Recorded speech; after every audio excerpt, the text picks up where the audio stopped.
भारत ने जो ड्रोन्स पाकिस्तान की जानिब भेजे थे उनको इसलिए मारकर तबाह नहीं किया गया क्योंकि उनको महफूज तरीके से उतार कर अब उस पर रिसर्च हो रही है जिसकी रिवर्स इंजीनियरिंग की जाएगी। इसका मतलब है कि अगर दोबारा जहरियत होती है भारत की जानिब से तो भारत की जानिब से ये भेजे गए इसराइली ड्रोन्स उन्हीं पर गिरेंगे। जी देखें, आमतौर पे एक स्टैंडर्ड फिनोमेना है पूरी दुनिया में कि आपके जब इस तरह से एक्सचेंज होती है, फायर किया वेपन्स इस तरीके से उन्होंने ड्रोन्स भेजे या बाकी सारी चीजें, तो जो टेक्नोलॉजी होती है उसमें जो ड्रोन्स हैं, स्पेशली रशिया यूक्रेन में ये बहुत ज्यादा हुआ। मिडल ईस्ट के अंदर जो कॉन्फ्लिक्ट्स हैं उनमें ये बहुत ज्यादा होता है कि जो ड्रोन्स होते हैं उनको सॉफ्ट किल इसी वजह से उनको की जाती है ताकि देखा तो जाए कि उस मशीनरी के अंदर क्या है, और उसमें से अगर कोई प्रोडक्टिव चीज निकल सके तो वो मुल्क जाहिर है उसके ऊपर टेक्नोलॉजिकल एडवांसमेंट के साथ उसको अपने आर्सेनल में डिप्लॉय करता है, उस टेक्नोलॉजिकल एडवांसमेंट का मुकम्मल तौर पे फायदा उठाता है। तो डेफिनेटली पाकिस्तान ने भी बहुत सारे सॉफ्ट किल्स किए हैं उन ड्रोन्स के, जिनको बाद में जो टेक्नोलॉजिकल एडवांसमेंट हमें वहां से मिली है उसको यूटिलाइज किया जाएगा। बिल्कुल सही। और आपने अपनी किताब में जो बड़ी अहम बात लिखी है वो कराची के हवाले से है। पहलगाम के फॉल्स फ्लैग के बाद कराची को थ्रेट था जिस पर पाकिस्तान ने भारत को वाज़ेह किया था कि कराची हमारी रेड लाइन है। कराची के हवाले से हमने देखा है कि कई अरसे से भारत को एक फोबिया है, उसकी क्या वजह है? देखिए, कराची हमेशा से, आप अगर इंडिया की जो उन्होंने बिलियंस ऑफ डॉलर्स की इन्वेस्टमेंट की है पिछले 3 सालों में, जो उन्होंने पागलों की तरह दुनिया का सबसे बड़ा असलहे का इंपोर्टर इंडिया बन गया है, पूरी दुनिया से असलहा खरीदा पिछले 3-4 साल में स्पेसिफिकली, उसमें सबसे ज्यादा उसने जो अपनी वेपन एनहांसमेंट की है या असलहा उसने जिस आर्सनल को इंक्रीज किया वो नेवल आर्सनल है। पाकिस्तान की जो सी पोर्ट है, हमारी मेन सी पोर्ट कराची है, इंडिया की तकरीबन 11-12 मेजर सी पोर्ट्स हैं।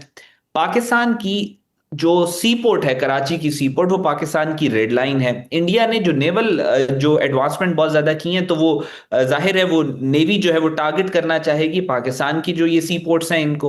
अब हुआ ये था कि थ्रू आउट बनियान मरसूस इनकी हत्तुल वसा कोशिश थी। आपने देखा आईएनएस विक्रांत वाली जो इन्होंने हरकत की, निकालते थे फिर पीछे ले जाते थे, निकालते थे फिर पीछे ले जाते थे, और फिर इवेंचुअली उसके जो कमांडर है उसका कोर्ट मार्शल इन्होंने अब आजकल कर दिया। सो इंडिया की जो अप्रोच थी वो यही थी कि उसने काफी दफा थ्रेट था कि उसने कराची को टारगेट करना है। आप जंग के दौरान सुनती भी रही होंगी इंडियन मीडिया के ऊपर जी भी, जी, और और बाद में अब असेंबली में उनकी अपोजिशन ने इसको इस बात पे उनको क्रिटिसाइज भी किया है कि आपके मीडिया तो यूं दिखा रहा था जैसे कराची को आपने इन्वेड कर लिया हो। जी हाँ, क्योंकि इनकी ख्वाहिश तो बहुत ज्यादा थी। और उसी तरह ये बुनियानुल मरसूस ऑपरेशन के बाद भी 10 तारीख को भी थ्रेट था कि इंडिया ने कुछ इस तरह का कुछ ये प्लान कर रहे हैं, तो फिर हमारी तरफ से काउंटर थ्रेट गया था, जो कि हमारी जो कराची की जो बंदरगाह है और कराची का शहर वो हमारी रेड लाइन है। अगर तुम लोग इसके इसके ऊपर कुछ करने का सोचोगे तो फिर उसके कॉन्सिक्वेंसेस ऐसे होंगे कि इंडिया बर्दाश्त नहीं कर सकेगा। बिल्कुल। और अहमद, हिंदुत्व माइंडसेट और मोदी का आरएसएस का नजरिया आगे बढ़ाना जो कि अखंड भारत की बात करता है, बल्कि उससे भी 2 कदम आगे जाकर ये कहता है कि हिंदुओं के अलावा किसी को इस सरजमीन पर रहने का हक ही नहीं है। इसको आपने अपनी किताब में बड़ा तफसील से बताया है और उसको आपने पहलगाम फॉल्स फ्लैग से भी जोड़ा है। इसके हकाइक क्या है, जरा इस पर भी बताइए। जी देखें, पूरी दुनिया में जो मार्का हक और बुनियानुल मरसूस है, पूरी दुनिया के लोग उसको पढ़ना चाहते हैं, देखना चाहते हैं, जो जंग कैसे लड़ी गई, बिहाइंड द सीन्स क्या हुआ, उन 10 से 20 दिनों के अंदर क्या क्या फैसले लिए गए, डिफरेंस कहाँ पे आया, कहाँ पे कौन सी ऐसी मोमेंट थी जो गेम चेंजिंग थी। एवरीबडी वांट्स टू नो कि इसकी बैकग्राउंड क्या है। बिल्कुल। लेकिन इसके साथ साथ जो मार्का है हक और बुनियानुल मरसूस में ऑडियंस इंटरेस्टेड है, बोथ ग्लोबली और पाकिस्तान के अंदर भी, मार्का हक और बुनियानुल मरसूस ये शुरू हुआ तो वो पहलगाम का फॉल्स फ्लैग ऑपरेशन था। तो इस सारे फियास्को को समझने के लिए बहुत जरूरी है कि हम बैकग्राउंड में उस आइडियोलॉजी या उस मेंटेलिटी को समझे जिसने पहलगाम का फॉल्स फ्लैग ऑपरेशन कोरियोग्राफ किया, और फिर उस फॉल्स फ्लैग ऑपरेशन के बाद वो दुनिया को एक न्यूक्लियर वॉर के दहाने पे ले आया विद इन डेज।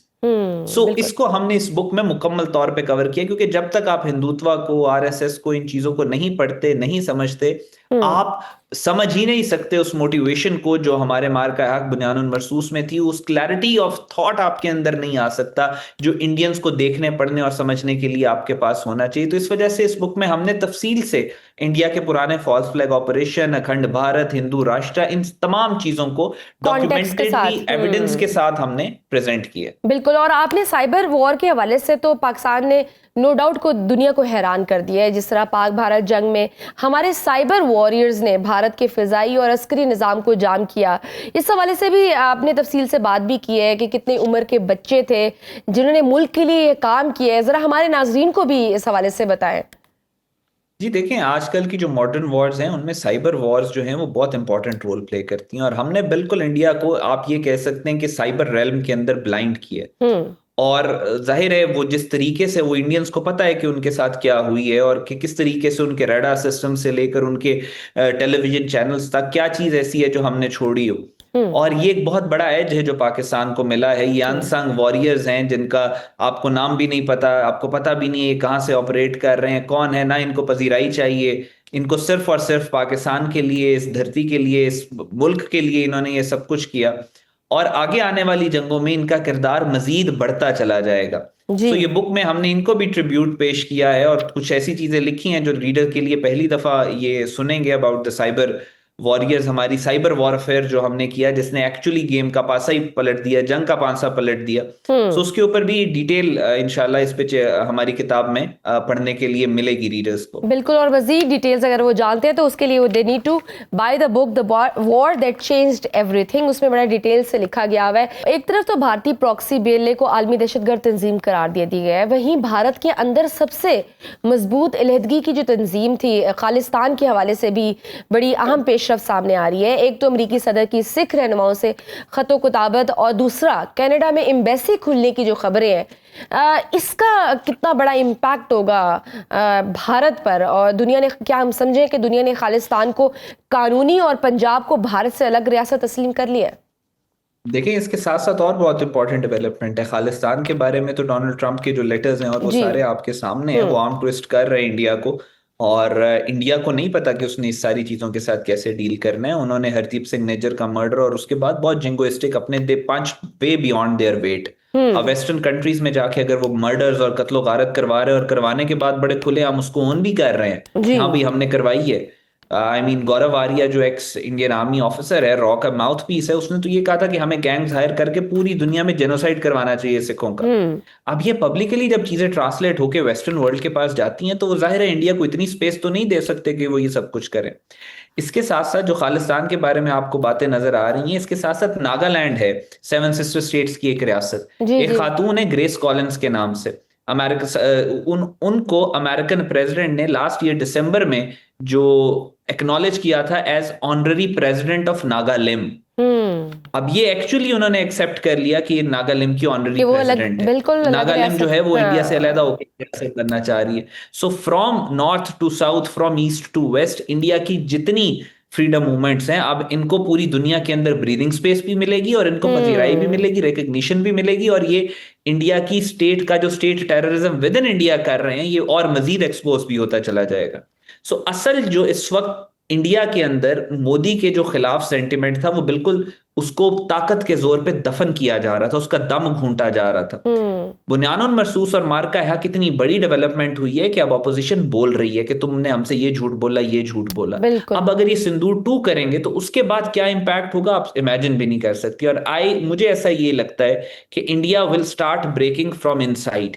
जब अंदर से टूटना शुरू करेगा तो फिर उसको कोई नहीं रोक सकेगा। बाहर की बजाय आई थिंक इंडियंस के अंदर चैलेंजेस बहुत ज्यादा है और डिसमेंटल होने के खदशात है। बहुत शुक्रिया, अहमद भी हमारे साथ मौजूद थे।